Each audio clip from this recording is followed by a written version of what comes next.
Okay, so welcome back to another video. In this video, we're going to be comparing the Sony ULT Tower 9 with the Sony ULT Tower 9 AC.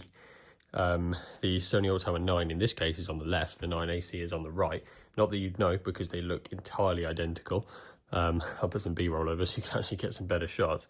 But yeah, these speakers are exactly the same. The only difference is the 9 AC, as the name suggests, is only mains powered. The 9 has a battery.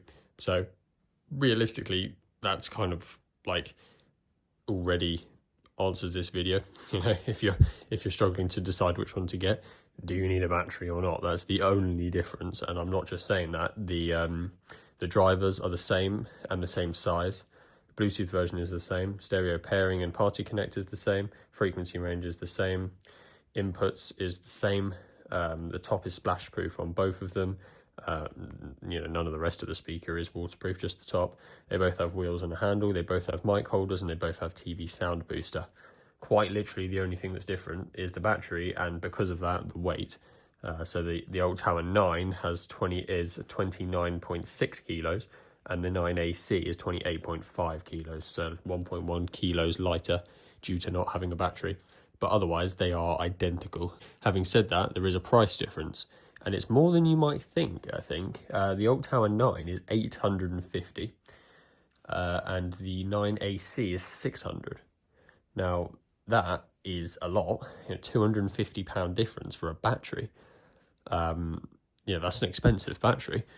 So if you're someone who loves this speaker but is never going to use it away from a power socket, like myself, to be honest, I love the speaker, but I'd probably never use it I'd never use it anywhere that I couldn't have power. I'd only use it inside, or even if I used it in my garden, I could still run a power lead out.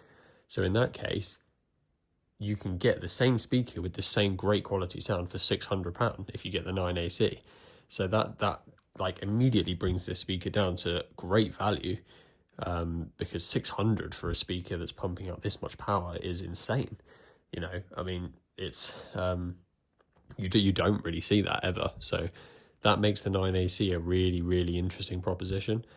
Obviously, if you want to have the flexibility to be able to use it, you know, in a bigger garden where you can't run power, or to just be able to take it wherever you want or move it between rooms easier, then the battery is for you. But 250 quid for a battery is a lot. I mean, the battery in the Tower 9 is quite good. It has 25-hour battery life, and it does have fast charging. So a 10-minute charge will get you 3 hours of playtime. So it is a good battery, but 250 quid is a lot. I would go for the 9AC personally, which just means I get the same speaker, but for £250 less, for 600, which is excellent. So, and I will now do a sound comparison, which is, to be honest, going to be largely useless. But what it will show, I guess, is the obviously the 9AC will be plugged in because it has to be, and the 9 will be using its internal battery. So you can see the difference between the two when the 9AC is on power and the 9 isn't. So I think that would be slightly interesting. But yeah, we'll speak about the sound afterwards, and I'll let you know the very slight differences there are.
So sound test over.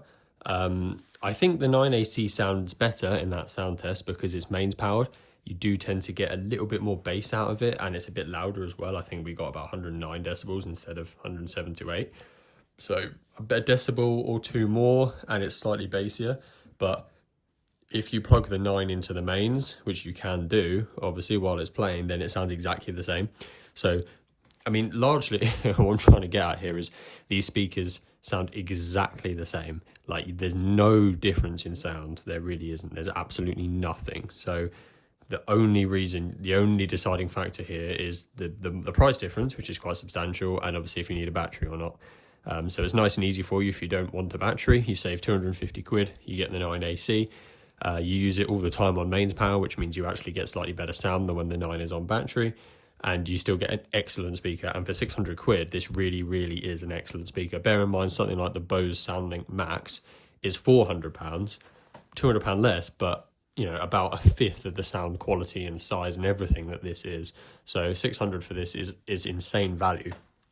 And then if you want a battery and you don't mind spending the extra 250, then the 850 for the 9 is obviously, you know, is slightly steeper, but for a 25-hour battery speaker of this size, it's still not awful. So I think you really can't go wrong here either way. It obviously depends on what your use case is, you know, what you actually want to use them for and how much you want to spend. But I would definitely go for the 9AC because I don't need battery power, and for 600 quid I feel like this is genuinely a bargain. But they're both excellent speakers, and when they're both plugged in they sound exactly the same, so it really doesn't matter which one you go for at the end of the day. But yeah, let me know, what do you think? Do you like these speakers? Which one are you going to go for? Do you think the battery is worth 250 quid? Let me know.